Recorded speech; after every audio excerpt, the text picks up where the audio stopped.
name is Tim Maria, guest host for Informed Health 2015 here at UCSF in San Francisco.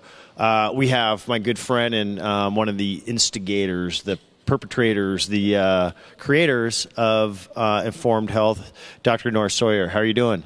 I'm doing great. We had a really amazing, inspiring day today. So we wanted to, of course, do a wrap show with you and congratulate you. It was an amazing event. There were so many cool, interesting, smart people here really changing healthcare data. And how do you do it? How do you do it? Well, I'm surrounded by great people, but it's also a place where we have fertile soil for innovation, and we're deeply rich with data and informatics capabilities here, and then the clinical and scientific rigor that goes on here. So it's a rich environment, and then beyond that, we have fantastic partnerships. So we have colleagues from all around that came, and we were able to put together a meeting that talks about the very necessary intersection between data informatics and digital health innovation, and done well through collaboration.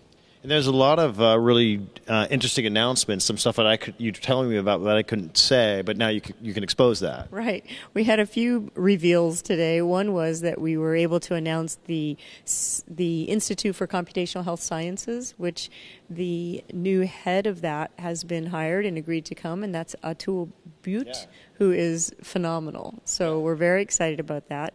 And then we also were able to announce the first ever challenge grant in Informed Health. So the Informed Health Challenge Grant was announced today thanks to the generosity of Cisco. And then our major sponsor for the conference was Samsung, who underwrote quite a bit of the meeting, and they rolled out the progress they've made on SAMI and SIMBAND, and an invitation for researchers and innovators to participate in co-developing on that platform. So quite a few very exciting reveal moments today. And it was a heavy-duty event across a number of different areas. Let's do like 3 top points of some of the folks you brought in here and the message you're trying to get out to the world.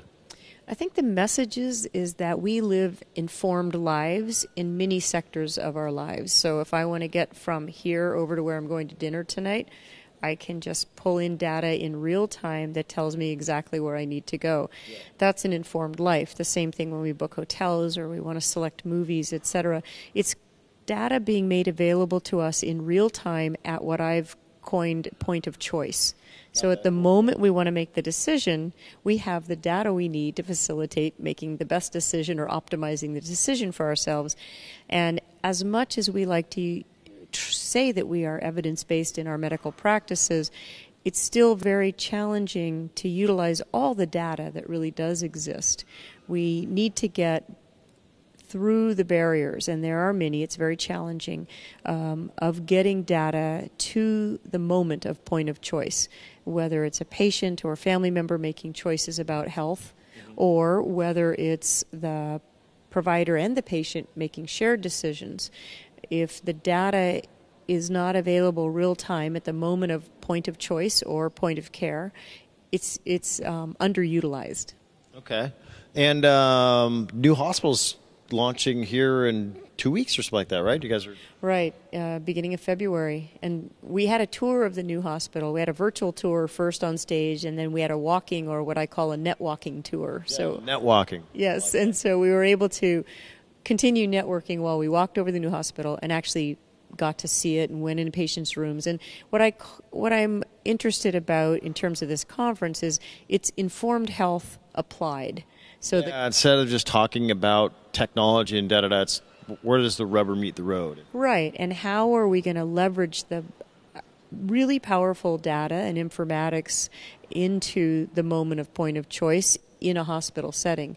And so what we've done with that, to further that, is to have what's called the media wall at the foot of the bed of every patient. So patients are going to have much more access to information, whether it's outside the facility or whether it's educational modules that are tailored specific to their needs, or whether it's being able to visualize their labs and x-rays while they're in discussion with their care team at the bedside. But it's very personalized. So data is being pulled out of the medical system, out of the demographic database, out of the electronic medical record. So when they register at the hospital. By the time they get upstairs to be admitted, the media wall is populated with information personalized to them. Friends and family, it's not just about them, it's about their support network. Right. There's their support network, but it's patient-centered and patient-engaging and patient-activating. Okay. So how did you wrap up such a vibrant meeting today? Well, I decided in the end what I wanted to do was make it really practical, and so I put out a challenge to the audience members to say, at the next moment that you identify as a point of choice, think about what data you would need to optimize your decision making, and then step back and think about how would you get that data there at that moment in real time. And those are the types of exercises we need to do to figure out how we can create an era of informed health like we live informed lives in other areas. So I think the groundwork here is to do another event like this next year. And how do people out there who want to reach and connect with you and the university here? So there is a website, which is informedhealth.ucsf.edu, and you can also go to our Center for Digital Health Innovation website. There'll be information. This was a multidisciplinary event, so the informatics websites, the CTSI, et cetera, you'll find a way into informed health from the various sectors, but you could start by simply going to the informedhealth.ucsf.edu website. And what about your personal Twitter account? It's A. Sawyer, MD. All right, well, congratulations. Thanks the staff, the team, everybody behind the scenes that made this happen. Thank you for flying me down from Seattle. It was good to be on the computer with you last night at like 2 a.m., and now it's time for dinner. But thank you, and congratulations. It was epic. Thank you so much, Tim, because what you've done is you've actually helped us tell the story, which is really important. All right, well, that's Tim Ria here with Anor Sawyer, and we will see you hopefully down here for a tour of the new hospital in about 2 weeks. Let's do it.